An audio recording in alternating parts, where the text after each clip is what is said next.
Greetings and salutations, my wonderful people. Good morning. Welcome to the Week 11 recap. Really enjoying doing these. It is early on a Monday. You're probably seeing this on a Tuesday. I'm about to hop on a plane in a little bit and go surprise my grandma for her birthday, which is Tuesday, which is when you're listening to it. So happy birthday, Grandma. And if you're here, you know what I would like you to do. If you're a return viewer and you enjoy my content, please give me a subscribe. We're close to 1K, about 75% of the way there. Drop a like, and then as far as comments go, any sort of feedback you have, anything that could be improved, tweaked, and just general fantasy questions, make sure to leave those in the comments as well. I am on a bit of a time crunch because of this trip, so we're going to get right into it with Dolphins and Commanders. Felt like both teams wanted to lose this game. I can't understand the logic behind the Commanders not kicking a field goal in the position they were in. And then the Dolphins had the same opportunity, 13-13, go take the lead in regulation. They didn't kick a field goal. Then Marcus Mariota throws a pick in overtime, and then the rest is history. I think the main takeaway here is Devon Achane, man. Just turns out he's better than most people thought he was, and people were more scared than they should have been because of the calf injury. He's PPR running back 3, has an awesome game yesterday. Again, his team had 16 points, and he still found a way to get you 21 fantasy points. He had 120 yards and 21 carries, 45 yards, caught all 5 of his targets. That's just like a typical day for him. Only 20 pass attempts, so I'm not tripping on Jalen Waddle. If this opens up a buy window, just like if it does for Roma Dunze, we'll talk about him in a minute. I think going and buying Jalen Waddle is an absolute no-brainer. Over the course of this season, including games where Tyreek Hill was there, he is the wide receiver 10. If you go just games where Tyreek Hill was out, he's the wide receiver 6 overall, averaging 15 PPR points per game. I would go get Jalen Waddle. For the Commanders, I want to highlight Chris Rodriguez here a little bit. He's been usable. 15 carries for 79 yards. The Commanders have a super easy playoff schedule. He's still not breaking away in this backfield, but no one is. But over the past 4 games, he's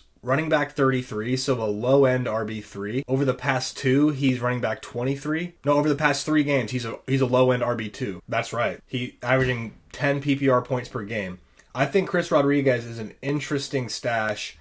And potentially, like, with all these injuries, man, we'll talk about some scary injuries that who knows what the implications will be in a minute. But when there's so many injuries happening, why not stash Chris Rodriguez? And if he keeps, being effective on the ground, maybe he winds up being someone who you can use in the playoffs if you're in a pinch because of injuries. Because let's face it, most of us are in a pinch because of injuries. As far as the receivers go, Debo and Zach Ertz, we talk about them quite a bit on here, and the narrative about those two guys is they just have a good floor. Debo did give you 20 PPR points. He is the wide receiver 4 heading into Monday Night Football. Zach Ertz, tight end 12, so he's not killing you if he's in your lineup, but you probably don't want him there. Don't know when Jaden Daniels is coming back. Is it going to make sense for him to come back for this team?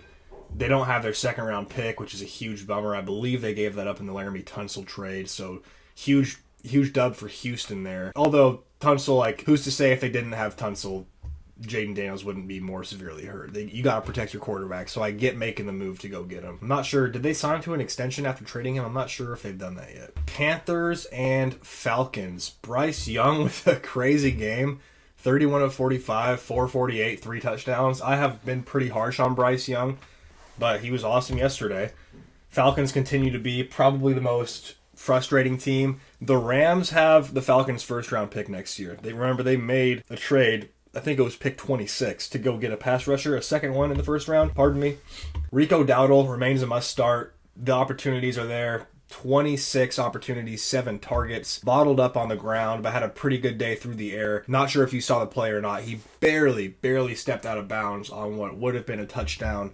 And then Ted McMillan. I say it every week. He's as close to a must-start as it gets without being a must-start. After this performance, right, that narrative is probably, I got to double down on that. He is a must-start in most cases. The only reason he's not is because he was drafted late enough to where some teams who are really stacked at receiver might have 3 options who are better. Regardless, for most teams, Tet is a must-start. Other than that, not sure how much there is to get into here. For the Falcons, Michael Penix sounds like he might miss some time. Same knee he aggravated earlier this season, according to reports. Bijan Robinson, killer day, 100 yards on the ground, 2 tutties, 40 through the air, give or take. Drake London is someone I am concerned about just because of leaving the game with a knee injury. Believe he's had injuries with his knee before, like in college, and the angle I saw of the way it bent was pretty gnarly.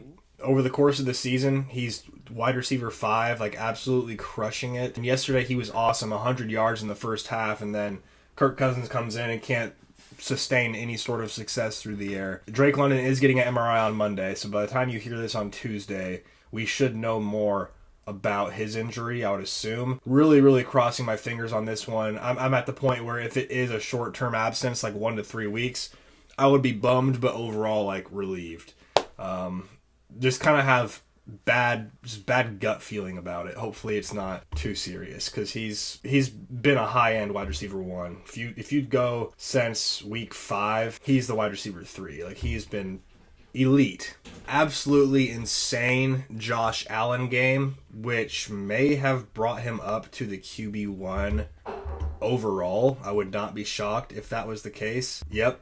Weeks 1 through 11, he is the QB1. Absolutely insane performance. 44 fantasy points, 6 total touchdowns. Unfortunately, that did not lead to much success for their receivers. Tyrell Shavers, who's probably rostered in less than 3% of leagues, had, 19 fantasy points. James Cook, as a receiver, did well. 66 yards, caught a 25-yard touchdown. Ty Johnson, out of the backfield, also caught a long touchdown. Other than that, not too much to look into here, I don't think. I think at this point, we kind of know the Bills pass catchers are kind of like the Packers pass catchers in that there's no one who's truly good enough to separate from the pack. So kind of an uninspiring list there. For the Buccaneers, rough day for Baker Mayfield. The Bills have been pretty good against opposing quarterbacks, so no surprise there. The real surprise was Sean Tucker, 19 carries for 106 yards, 2 touchdowns, hauled in another one, 28 yards through the air. He was awesome. I think Bucky Irving's coming back soon, but if he's not, Tucker is the guy you want over Rachaad White. He's just more dynamic. He's been getting more involvement recently, and then that really kind of hit a tipping point this week where he was clearly their preferred option. Something to keep an eye on there. Emeka Egbuka led the way with 9 targets, really coming back down to earth. Still a really good option. In games where the Buccaneers passing attack is thriving, he is going to thrive as well, right? But I don't think he's the type of transcendent talent to, even in poor games or poor game scripts, he's going to rise above that. He produced above that level, but I think we were all slightly mistaken if we felt that was going to continue over the course of the season. I know maybe he missed a game, but over the course of the year now, he's wide receiver 8 still, so still pretty dang good. Just not the supernova top 3 guy he was the first handful of weeks of this season. Really gross game for Houston, but they're 5-5 now. They've rattled off a bunch of wins, had back-to-back wins with their backup quarterback, and Nico Collins, I almost called him Nico Harrison, Nico Collins managers are pretty dang happy. 9 catches, 92 yards, a big body touchdown. Nico is a stud. I would love to see him in a more high volume offense where the line is better and the QB has more time to let routes develop down the field, because he is as physically imposing of a wide receiver talent as there is in the entire league. He's awesome. All the way up to wide receiver 18 on the season now, and if you take away week 1, he's wide receiver 12. So outside of week 1, he is a wide receiver 1. I'm not going to complain about Nico. I think even with CJ Stroud back, I'm not going to say Davis Mills is better for Nico Collins' fantasy success than CJ Stroud. Has that been the case in 2025? Yes. Do I think that CJ Stroud holds Nico Collins back? No. Is there something to the backup kind of being a less talented reader of the field and locking in on his alpha receiver and just peppering him with targets? I do think there is something to that, but Dalton Schultz also had 9. Jaden Higgins had 7. Xavier Hutchinson had 5. I think Nico's going to be all right. If you can convince the Nico manager to be like, hey, with Davis Mills, he's really good. With CJ Stroud, he's not. I would try to go by. And then for the rushing attack, disappointing day for Woody. We had him pegged as a green light, and the process worked out, right? The Titans remain a poor matchup, or a good matchup for running backs. Woody Marks had 18 carries, a very significant workload. He had only 1 target, but you feel like if we told you before kickoff, hey, Woody Marks is getting 19 opportunities against the Titans, you would start him without any questions asked. And it just didn't work out. Titans came to play, only lost by 3, had a chance to maybe win the game late, didn't work out. And for the Titans, there's nobody here worth our time for fantasy purposes. With all due respect, I guess Tyjae Spears is a guy that I personally like a lot. He did get 4 carries to Pollard's 10. I would be curious to see on a per snap basis. Spears had 30 snaps and Pollard had 28. That might be something to keep an eye on. They just came out of their bye. But again, the only appeal he has there is if you're really banged up at running back, you're in a full PPR league, and maybe you have kind of deeper starting lineups, or if you're in a deeper league. From a receiving standpoint, I don't want to talk about Chigakonkwo, Gunnar Helm, Van Jefferson, Jameer IDK, Calvin Ridley got hurt. I don't know how long he's out.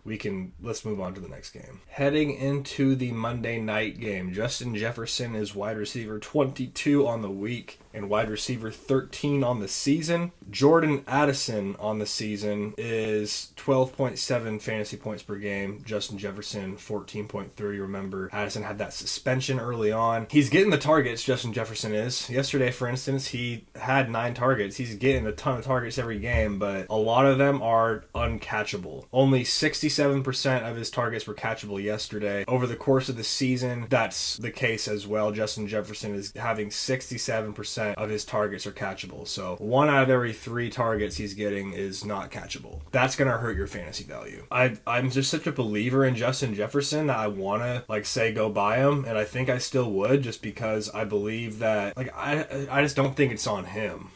So I guess I have to be able to say I believe in JJ McCarthy to turn it around. I honestly don't. I know I sound like a hater when I talk about him. Again, I'm sure he's a great dude. I think it's really early into his career, right? He started 5 games, but I just don't see it. I see now there were a couple of drops. Jordan Addison dropped what would have been maybe a touchdown. I think Justin Jefferson might have had a drop, so he's not perfect. I don't know. I'm probably not selling Jettas, but I don't know if I'm buying him right now, unless I can get him for pretty dang cheap. Jordan Addison, disappointing day. TJ Hawkinson did decent if we're talking full PPR.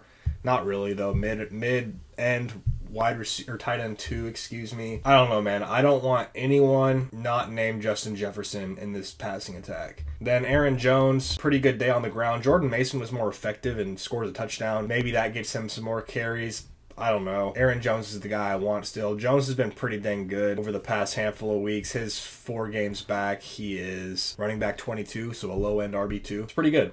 For the Bears, DeAndre Swift had a pretty good game. 2nd week in a row. I know it didn't lead to a ton of fantasy success, but 21 carries for 90 yards. That looks pretty good on the stat sheet. Only got 1 target, so you'd like him to be more involved there. Doesn't have a great fantasy day, but 57% of the rushing attempts, usually pretty involved in the passing game. The guy I want to talk about is Rome Odunze. He received 6 targets, led the team. Now, Luther Burden had 5, and Cole Kmet had 5. Loveland had 4, but there just were a ton of completions thrown in this game. Caleb Williams was 16 of 32, so sounds like I'm taking a crap on JJ McCarthy. Caleb Williams also wasn't great, but the difference is the Vikings defense is significantly better than the Bears defense. Kevin O'Connell's a pretty good coach. I think Ben Johnson might be better. Is that a hot take? I'm trying to buy Rome Odunze. He still has the role. This was just a game where there wasn't a lot of success for anyone in the Bears passing game, and frankly there wasn't much success for anyone on either side. Green Bay and New York, that was a heck of a game.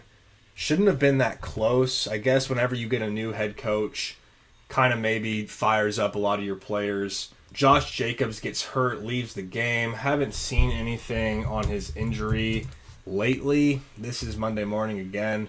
MetLife Stadium claims another victim. Early reports said they don't believe it's serious or season ending. From a Packers pass catching standpoint, Romeo Doubs, 32% of the targets, 7 of them, but dropped a handful of them. All of them were catchable. Christian Watson is the story of the day. He finishes the week as the wide receiver 6. Had 2 really high degree of difficulty touchdown catches. He is my most rostered player across 15 dynasty leagues. I think I have him in 9 of them because he's been so cheap. And he's a guy whose talent I believe in, but he doesn't have great hands. At least that's been the case up to this point in his career. And he's been injury prone. He is super, super intriguing as a 6'4", 6'5" wideout who's a really good run blocker and runs like a 4.35. Now, I don't think that's an exaggeration. It might be a 4.4, but he is really, really fast. Don't know how how Jaden Reed coming back is going to affect anything, but he made some noise. Christian Watson did. He should be rostered everywhere. Jordan Love and the Packers evidently love to throw the ball down the field, and that's where Christian Watson really thrives. He consistently is leading this team in air yards since he came back. I think he's been back 4 games now, and in that 4-game span, he's averaging 100 air yards per game on just 4 targets. So he is getting downfield targets. And the nice thing about players like that, especially if you're in the fantasy playoffs and you're an underdog, is you only need them to connect on 1 or 2 plays to get your return. This time, he didn't even do that. Honestly, encouraging to see him score a touchdown in the red zone and then get another one from about 20 yards out. He didn't even get the big long plays. He did drop one that could have been like a 35-yard gain. I wouldn't call myself a Christian Watson truther, but I am someone who has enjoyed rooting for him and rostering him, and it was nice to have him pay off in a bunch of starting lineups yesterday. For Josh Jacobs, if he is out for an extended period of time or a short period of time, no matter how long he's out, Emmanuel Wilson's a top 20 play. We highlighted him. I think you guys know my philosophy by now. I would rather stash bench running backs who aren't giving you anything unless their starter gets hurt than like a guy like Christian Kirk, or I know that's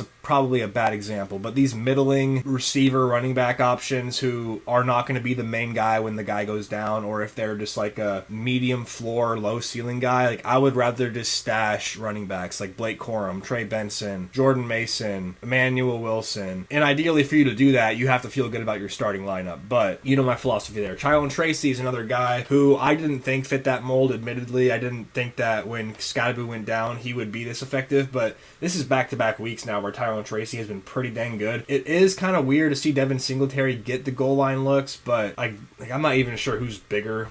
They got Singletary at 5'7", 203, and they got Tyrone Tracy at 5'11", 210. So I don't know if Singletary's stronger or what, but they're giving him the goal line work. Tracy, 19 for 88 on the ground and 4 for 51 through the air. Singletary, if he's going to get goal line work, you can go ahead and start him, but Tyrone Tracy is the guy that I want. Tracy outsnapped Singletary 36 to 33, so pretty close there. They both ran about the same amount of routes, 14 to 15 in favor of Singletary. Tracy did have more targets. Singletary got 4 rushes inside the 5. Mr. Kitty's saying what's up. He has no idea he's about to be abandoned here in a second. And then from a receiving standpoint, disappointing day from Theo Johnson. Mr. Kitty, get out of here, bro. Disappointing day for Theo Johnson. I kind of pegged him as a good finish this week, but he was not. He's the tight end 19 heading into Monday Night Football. Not many pass catchers I want here other than Wan'Dale Robinson, who has a high floor. We saw that with 9 targets. Only 6 of them were catchable, and he caught just 4. Bengals Steelers. Thought this might have been another pretty big day for the Bengals offense, especially after what Jamar Chase did to them last time on Thursday Night Football. Not the case this time. He does have 10 targets, catches just 3 of them for 30 yards. He did spit on Jalen Ramsey despite denying it. I would not be surprised if he is not available to play. I believe they play the Patriots next week. That would be a huge loss, and it would be something that made me feel worse about T. Higgins as well, because I'm assuming Christian Gonzalez would take him, and they just try to let Andre Josivac or Noah Fant beat them. So if Jamar Chase misses this next game, I would downgrade T. Higgins a bit, still starting him, but I would feel pretty iffy there. Chase Brown continues to be a massive value. If we take, I'm just going to grab a pretty random arbitrary sample here. I'm going to go since week 6. Chase Brown's RB1. He's RB11. He's been awesome. He's getting a bunch of targets, tons of involvement in the passing game. You continue to start him every week. For the Steelers, Aaron Rodgers gets hurt. Mason Rudolph comes in. Stats look pretty good. I didn't watch too much Mason Rudolph yesterday. I'm not going to lie to you. Jalen Warren left with the ankle injury. It sucks, man, because he had such a great matchup. It was a positive game script. 10 carries for 62 yards before getting hurt. Kenneth Gainwell, not as effective on the ground, but he was the leading receiver. 7 grabs, 81 yards, 2 tutties. Don't want to play a guessing game with this tight end room, Darnell Washington, 4 for 67. Pat Freiermuth, 1 for 19. Jonnu Smith, 2 targets, 0 catches for him. For DK Metcalf, he is going to be kind of a guy that I think only desperate teams are going to be relying on. Ideally, you're not relying on him in your lineup at this point. There have been some boom games and some games where he's made up for low volume because of a goal line touchdown. And I do still think that he will have good games in the future. But I think at this point of the season, teams are kind of figuring out the Steelers and figuring out how to guard them or how to defend them. This ain't basketball. And I don't know if that's what's showing up here, but kind of seems like it. 8 targets, which is good to see. You like that, but just 5 for 49. I guess 9.9 fantasy points isn't going to kill you, and you know that he has the ability to break a long one. We haven't seen it in a while, and at this point he's a high-end wide receiver 3 over the course of the season. Take it the past 5 weeks, past 6 games, still around in that territory. So honestly, no, past 6 games he's wide receiver 22. Kind of surprised there. Not going to spend too much time talking about the Chargers here. This was a weird game, blowout. Justin Herbert got hurt. Kamani Vidal wasn't great. He got hurt as well. Keenan Allen leads the way with 4 catches for 53 yards. Oronde Gadsden, 2 for 41. Ladd McConkey, 3 for 13. For the Jaguars, Bashal Tutin got a lot of work in the first half, and then he left with an injury. Travis Etienne was also pretty good. They were both about as effective as each other. Travis Etienne does get a lot of looks inside of the 5-yard line. This past week, for instance, 3 rushes inside the 5. He's averaging 3 rushes inside the 5 a game over the past 3 games. And over the course of the season now, he gets about 1 attempt per game from inside the 5. That's pretty valuable. Was not involved in the passing game. 2 targets, no catches. Jacoby Myers, again, only 22 pass attempts for the Jacksonville Jaguars. Jacoby Myers saw 6 of them. Parker Washington only saw 2. So that takeover is kind of already happening. They spent pretty good draft capital to go get him. I would imagine he's the number 1. When BTJ comes back, I don't think it hurts Jacoby's value because I think in a lot of facets, it'll open things up for him. But Jacoby for me is like a wide receiver 3 and BTJ is a wide receiver 2 with wide receiver 1 upside. JSN remains matchup proof and game script proof. Even in a game where they're playing from behind, Darnold throws 4 picks, no touchdowns. JSN still 105 yards on 9 grabs. Lots of involvement from AJ Barner, the tight end, 11 targets, 70 yards here. I don't think the Seahawks are going to be playing from behind like this very much. I don't really want to grab or start AJ Barner unless I see this strung together for a couple of games. The run game has looked a little bit better, or maybe that's just a facade. Kenneth Walker, 67 yards, very nice. 1 touchdown, 16 carries, 3 grabs for 44 yards. Had another touchdown called back. I'm not paying up to get Kenneth Walker, but I like getting him as part of a bigger trade if I can get him as a throw-in. Same with Zach Charbonnet. I just think with the addition of Rashid Shaheed, rushing offense will start to look a little bit better, start to maybe take a safety out of the box, maybe see some better fronts to run against. For the Rams, I know Kyron Williams' manager's got to be a little frustrated because it seems like there's always so much room for more. 12 carries, 91 yards, and a touchdown. Not a lot of involvement in the passing game. 2 targets, 1 grab for 5 yards. Blake Corum, 8 carries, just 10 yards there for him. From the receiver standpoint, Devontae Adams had 1 catch, scored a touchdown. Kind of hilarious how his only catch still went for 6. Probably still let down a bunch of people, but 7.1. Again, it's not a goose egg. Puka Nacua, no touchdowns, 7 catches, 75 yards. Pretty dang good. He's still a rock-solid wide receiver 1, high-end wide receiver 1. And Devontae Adams, I would say the same thing there for him. San Francisco and Arizona Cardinals. I told y'all not to trip about George Kittle. I told y'all to buy George Kittle. Hopefully you did. Past 5 weeks, he's tight end 3. That's with a goose egg. If you go the past 4 weeks, he's tight end 2. Since he came back, if we include the goose egg, he's averaging 14 PPR points a game. Juwan Jennings and Christian McCaffrey, along with George Kittle, had 6 targets. McCaffrey sees a touchdown. He scores 3. It's kind of crazy how this is a pedestrian day for Christian McCaffrey. 120 yards and 3 touchdowns. We're like, yep, okay, next thing. Over Juwan Jennings, talk about him real quick. I do like Juwan Jennings as a low-end flex or wide receiver play if you're desperate. Michael Wilson would typically be in that category as well with Jacoby Brissett playing, but holy smokes, 15 catches for 185 yards. This is definitely a volume-boosted performance. Jacoby Brissett threw 57 times. Bam Knight, 5 for 24 and a touchdown. So average 5 yards per carry, but everyone else, Amari DiMercato, 5 for 8.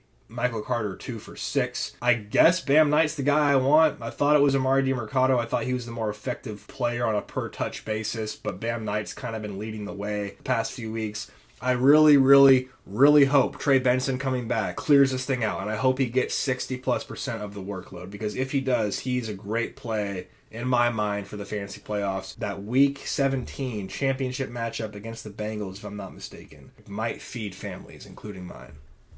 my family doesn't, I don't really have a family to feed, but you get what I'm saying. Really quick for MHJ, a lot of those targets are going his way in this game. If you're a if you're a Marvin Harrison Jr. manager, you should be really excited about Michael Wilson popping off like this, because those 18 plus targets would be going to MHJ if he was playing. Disappointing day for Lamar Jackson. Not the performance you're accustomed to or the performance you want. Rushing upside was non-existent. Less than 200 yards passing, 2 interceptions, no touchdowns. I'm not thinking or making too much of this. I'm still rolling with them. The Ravens are now back to 500. Derrick Henry, 103 yards on the ground and a touchdown. Long of 59 yards. So yes, half of his yardage came on 1 carry. But that's the player he is, right? In the fourth quarter, after wearing down the defense, he does break off these long runs. This is not some anomaly. I'm not selling high off of this. I would be trying to buy if somebody is. I would also be trying to buy Quinshon Judkins. Think his price has gone down a good bit before I bounce around from team to team. Zay Flowers, 3 grabs for 78 yards. Tied a team high in 5 targets. Mark Andrews is kind of making a bit of a comeback here from a fantasy standpoint. And real life, that play call to get him a 35-yard rushing touchdown was pretty sick. Over the course of the season now, Mark Andrews is the tight end 14. And since I guess it doesn't get much better over the past handful of weeks. Past 4 weeks, he's tight end 6. So some encouraging signs there. He should be rostered. Quinshon Judkins, not great on the ground, but the Ravens are really starting to figure it out defensively. I don't put too much into that, although I think he had a pretty good matchup against the Jets. Couldn't cash in there. Maybe view him as like a mid-range RB2, not the low-end RB1 we recently viewed him as. Receiving standpoint, Jerry Jeudy led the team with 7 targets, but these quarterbacks, man, could not complete a pass. They were 11 of 26. Given the inadequacy of these quarterbacks, it's going to be really tough to rely on these pass catchers. If you're in a pinch, Fannon's the tight end you want, and Judy's the receiver you want. But if you're relying on them on a week-to-week basis, you're probably not going to be too happy. Denver knocks off the Chiefs. Big storyline from a fantasy standpoint was looking at the Broncos receivers. Is Troy Franklin overtaking Courtland Sutton as the 1? On a yardage basis, yesterday the answer was yes. On a make plays when we need to make them basis, I felt Sutton was the guy. They both received 8 targets. Sutton has 4 catches, along with Franklin with 4. Franklin 84 yards, Sutton 59. Pat Bryant, 6 catches, turned that into 82 yards. I view Sutton and Franklin as high-end wide receiver 3s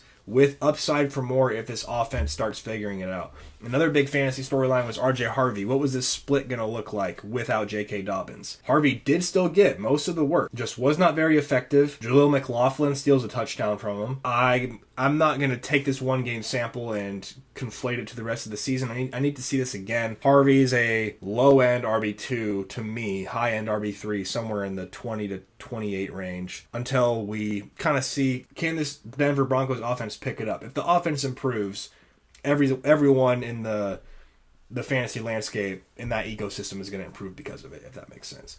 For the Chiefs, kind of a bummer of a day for Pat Mahomes, but this Broncos defense is legit. They are on pace to break some records. I think they're on pace to break the all-time sack record. Travis Kelce continues to have a stellar season. Maybe his last one seems to be what the rumblings are. He's tight end 2 over the course of the season. 13 targets, 9 grabs for 91 yards. Rashee Rice, 9 targets, 6 grabs for 38 yards. Xavier Worthy, man, he's a better real-life weapon than he is a fantasy player. And that's okay, but I don't think I ever want to start Xavier Worthy. And Kareem Hunt, he deserves some love too, man. He's a, high-end RB3?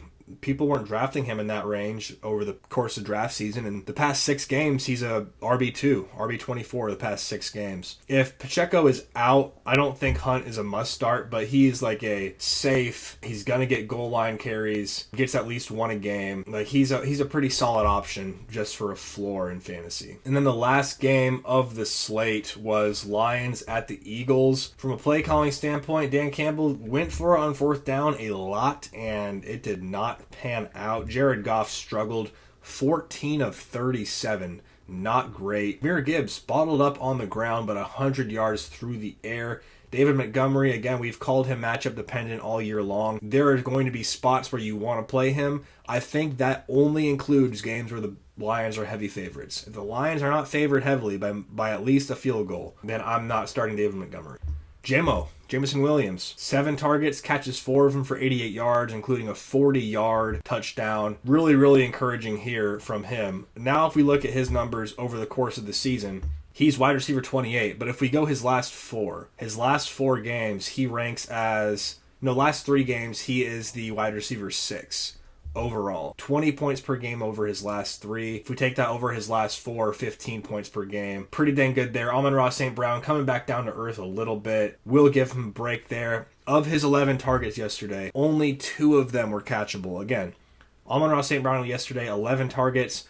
2 of them were catchable. Over the past 5 weeks or so, Amon-Ra ranks as the wide receiver 16. If you can go get him in a trade, I would go try to, because lately he has not been producing at the level that's led to him producing at he's wide receiver 4 over the course of the season. Has not been producing like that recently. I would go try to buy.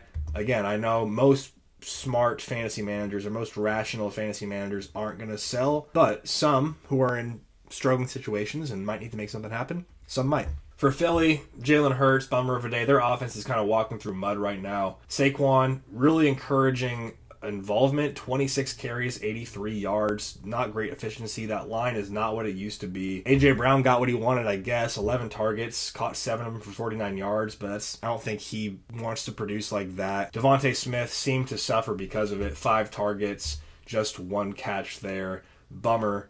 And then Dallas Goedert, pretty touchdown dependent, but has gotten more targets this year than he had. That's all I got for you guys. Thank you guys for tuning in yet again. If you haven't dropped a subscription, please sub, like, alert button so you don't miss anything. We're dropping tons of content. If you like more short form content, hit up the TikTok at lukefit.g.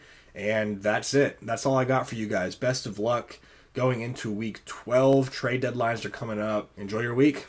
That's it for now. Deuces.